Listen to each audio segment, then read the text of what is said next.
ചേട്ടാ 1 കിലോ പഴം. 1 കിലോ പഴം. എന്റെ കടയിലങ്ങനെ ഛർദിച്ചാലാണ്. 1 കിലോ എന്തോ ചേട്ടാ ഇവിടെ 1 കിലോ പഴം. ആ മോനെ ഓക്കെ. നിനക്കെന്തോന്ന് വേണം? അത് തന്നെ എന്താന്ന് ആ പറഞ്ഞ സാധനം. നീ മറ്റേ പഴമില്ലേ, നീ നിന്നെ തന്നെ മേടിക്കാൻ പോണ. എത്ര കിലോ വേണം? വേണ്ട. അതെന്തേ വേണ്ട പോണാ നീ അപ്പം? എന്നാ ഞാൻ നിന്റെ പേര് വിളിച്ചോട്ടാ. പഴം പഴം. എന്റെ പേരെന്തോന്ന്? എന്റെ പേരെന്തോന്ന് പറയടാ നീ. പഴം. എന്റെ ഉമ്മായും പാപ്പായും ഞാൻ ജനിച്ചപ്പോ ഇട്ട പേരെന്തറ എനിക്ക്? നമ്മൾ നിന്നെ പഴമെന്നല്ലാതെ വേറെ എന്തുവായിരുന്നു വിളിക്കുന്ന?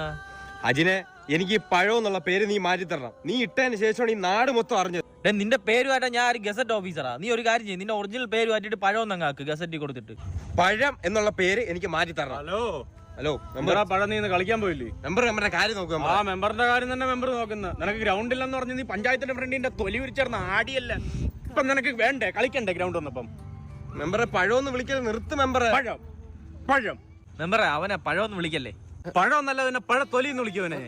മെമ്പറിന്റെ മിണ്ടാ പഴം. ആദ്യമായിട്ടാണ് ഞാൻ പറഞ്ഞൊരു കാര്യം ഇത്രയും പടർന്ന് പന്തലിക്കുന്നത്. അതിൽ ഞാൻ അഭിമാനിക്കുന്നു. അതിന് സമ്മാനമായിട്ട് നിനക്ക് 1 കൊല പഴം. ഇയാൾക്ക് പഴം മാത്രമേ ഉള്ളൂ പഞ്ചായത്തിൽ? ആ സാവിത്രി ചാച്ചി, ഞാൻ നമ്മുടെ പഴത്തിനോട് സംസാരിച്ചോണ്ടിരുന്നു. പോട്ടത് വിട്. അജിനെ, എനിക്ക് പൗരുഷമുള്ള ഒരു പേരിട്. ഈ പഴം മാറ്റ്.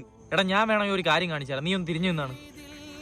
സിംഹം, പുലി, കടുവ, ഒട്ടകം, ജിറാഫ്, പഴം. ഓ കണ്ട, ഇത്രയും പേര് വിളിച്ചിട്ട് ഈ പേരിലാണ് നീ തിരിഞ്ഞത്. You are born to be a പഴം. അജിനെ, നാളെ കല്യാണം കഴിഞ്ഞ് എനിക്ക് മക്കളെ വിളിക്കൂലേ പഴത്തിന്റെ മോനെന്ന്? അല്ലേ മെമ്പറെ? പഴത്തിന്റെ മോനെന്നല്ല, ചെറുപഴമെന്ന് ഞാൻ വിളിക്കുവാനാ. ഞാൻ വിളിക്കണ്ടേ? മെമ്പർ വിളിക്കാതെ പിന്നെ ആര് വിളിക്കാം? മെമ്പർ വിളി. കുട്ട, ഒറ്റ കാര്യത്തിൽ എനിക്ക് നിന്നോട് അസൂയുള്ളൂ. നീ ആദ്യം ഇവനെ പഴമെന്ന് വിളിച്ചു. ഞാൻ വിളിച്ചേനെ ഇല്ലെങ്കിൽ എനിക്ക് വിളിക്കണമായിരുന്നു പഴം.